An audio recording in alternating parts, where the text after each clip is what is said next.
Halos. Sarap.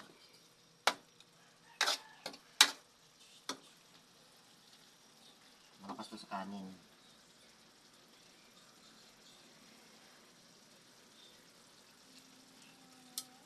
Ginataang santol na may giniling na karne ng baka.